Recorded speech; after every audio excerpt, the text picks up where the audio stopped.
Story with Binaca. सुनिए कहानी Binaca की जुबानी। पौराणिक कथा में आज आप सुनिए धनतेरस की कथा। भारतीय संस्कृति की यदि हम बात करें तो यहाँ पर त्योहारों में पौराणिक कथाओं का विशेष महत्व है। धनतेरस भी एक ऐसा ही पर्व है। दीपावली से ठीक 2 दिन पहले मनाए जाने वाले इस त्योहार का संबंध मां लक्ष्मी से है।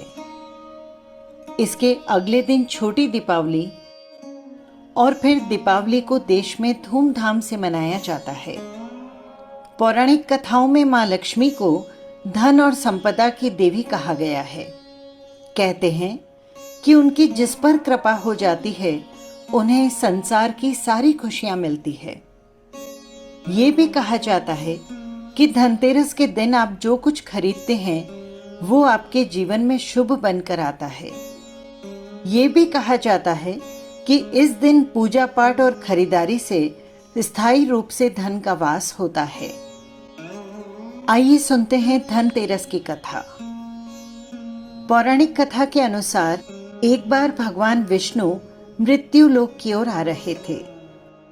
ऐसे में मां लक्ष्मी जी भी उनके साथ चलने के लिए तैयार हो गई।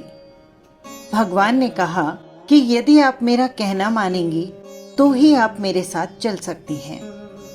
लक्ष्मी जी तुरंत मान गई और भगवान उन्हें अपने साथ पृथ्वी लोक पर ले आए। पृथ्वी लोक पहुंचकर भगवान विष्णु ने दक्षिण दिशा में जाने की इच्छा जताई और लक्ष्मी जी को स्थान विशेष पर रुकने के लिए कहा। इसके बाद वे दक्षिण दिशा में चल दिए। मां लक्ष्मी के मन में भी उस दिशा में जाने की जिज्ञासा हुई और वे चुपके चुपके भगवान विष्णु के पीछे चल दी। वहां पर उन्होंने एक किसान के खेत से सरसों का फूल लेकर श्रृंगार किया और गन्ने का रस पिया।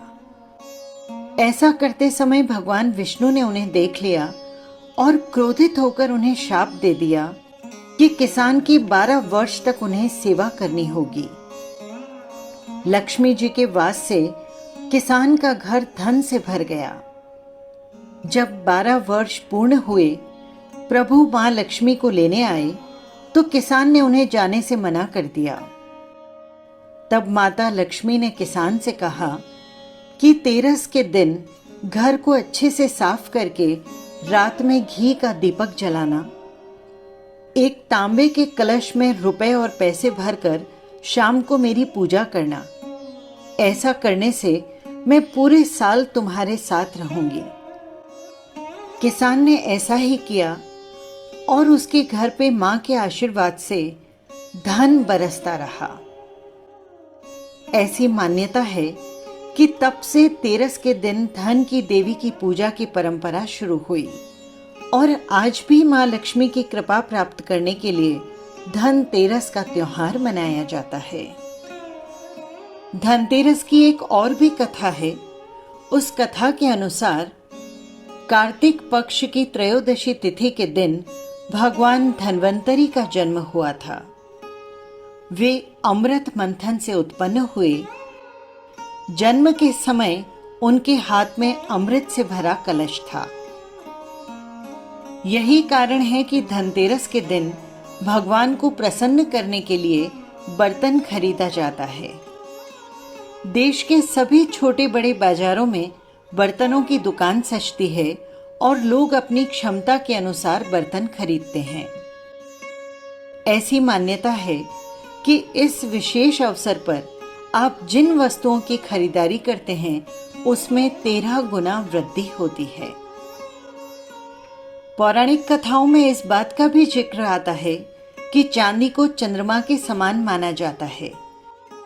चंद्रमा को शांत माना जाता है। इससे जीवन में सुख समृद्धि के साथ ही मन में शांति आती है। भगवान धन्वंतरी को चिकित्सा का भी देवता माना जाता है। उनकी विधिवत पूजा करने से शरीर निरोग रहता है। एक पौराणिक कथा के अनुसार धनतेरस पर विधि पूर्वक पूजा करने से और दीप का दान करने से अकाल मृत्यु से छुटकारा मिल जाता है। ये थी धनतेरस की कथा। आप सभी को धनतेरस की अनंत शुभकामनाएं। आपका घर धन धान्य से हमेशा भरा रहे। फिर मिलेंगे किसी नई कथा या कहानी के साथ। नमस्कार।